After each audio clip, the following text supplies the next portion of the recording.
nung nag-video kami, nag-video namin doon, yun yung pinaka-last video namin ginawa, yung sa holy water. Yung meaning ko sa pool sa holy water is yung meaning nun is yung pinulot ko na sobre, yun yung meaning yun, ano yun, yung sa post quiz, ano ba yun? Yun yung meaning, hindi ko niluwaan yung holy water. Kasi, kahit na napakasama ng content ko, hindi ko gagawin yun.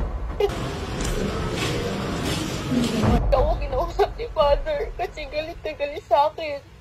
Wala talaga akong ginawang masama. Nag-video lang kami. Sabi ko nga.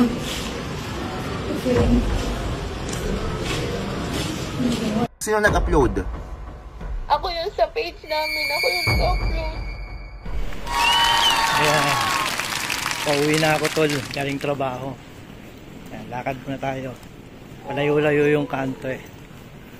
Ayan. Pag-usapan natin yung isang vlogger na grabe, no? Dinuruan yung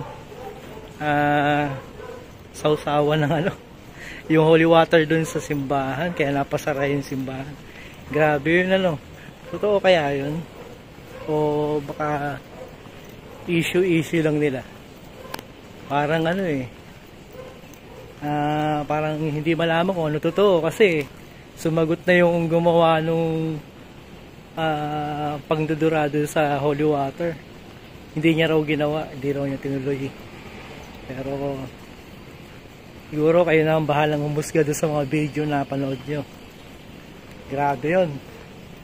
Kahit man anong sekta sana, dapat hindi nila binababoy kasi holy yun eh. Hindi dapat pinakikialaman ng mga tao, hindi dapat ginagamit sa mga joke. No, gumawa ka ng mga tamang pamamaraan para sa mga relihiyon. Pero yung wag yung ganon. Pangit yan eh. Maraming magagalit talaga. Diba? Kaya ikaw, anong comment mo? Palagay mo, tama ba yun o mali yung ginawa nung isang vlogger na gumawa nung sa pandudurado sa holy water? Comment ka na lang. Hihila lang naman kasi ako gumawa ng video eh. Ha? Comment ka na lang. Sige, bye from now.